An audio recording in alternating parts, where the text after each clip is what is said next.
In 1963, Nikhil Banerjee fell in love and married the former Roma Chatterjee. My parents did not have a traditional arranged marriage. They met on their own, they fell in love, and they got married.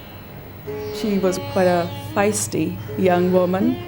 If anything went wrong in the house, my mother was the one taking charge of everything. My father didn't quite do it. Unfortunately, my mother did not get to travel a lot with my father.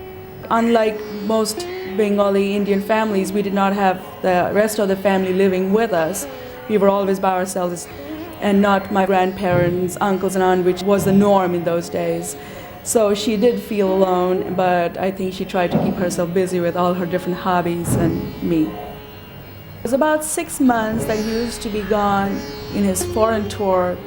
And then while he was in India, he used to go out for a week or so at a time. And in those little trips, say to Bombay, Delhi, Ahmedabad, in those places, we sometimes accompanied him. I remember times when it was quite difficult to not have him there. He was a very concerned parent. He did try to keep in touch with what I was doing, even though he was not there through such a long periods of time.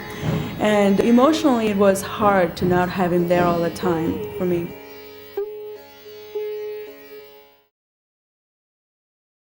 My father was never the kind of person who could share his anxieties or his problems with anybody, including family members. The older he got, the more he suffered from all the anxieties and the tensions and nervousness, and he internalized it, and I think that really affected his health. He always had a health problem, mainly with his eyes and his heart, and that started from a very early age. He had a disease called beriberi. The disease was an epidemic that went rampant throughout Calcutta. His eyesight became progressively worse, and he used to make my mother read the books for him. And one of his favorite authors was Rabindranath Tagore, and he would listen to that for hours. Rabindranath Tagore was a great influence in his life. His poems are so deep-rooted and philosophical.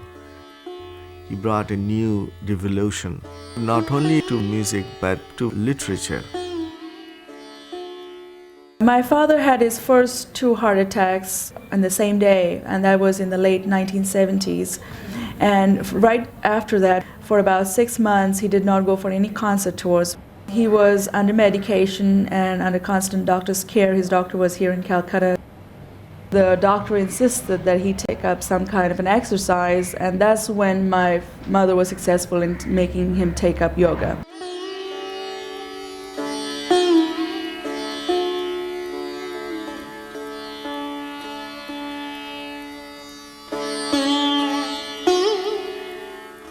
My father was starting to lose a lot of weight.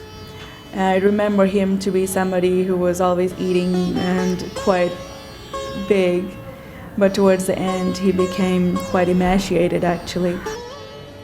Some of the memories I have of those last few days are my wedding ceremony, because that was a time when he openly showed any emotion of me leaving, and that was very unusual for him.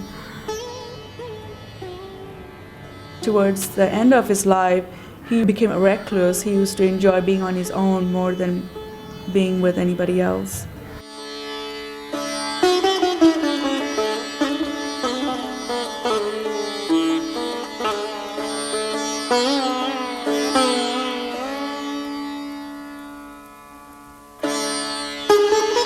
In the late fall of 1985, Nikhil Banerjee returned to India from teaching and touring in the United States, his final concert being at Carnegie Hall in New York. After a brief stop in London, he finally arrived home to Calcutta. He came back from London. He had trouble with his heart. He was under care of many good physicians and doctors here.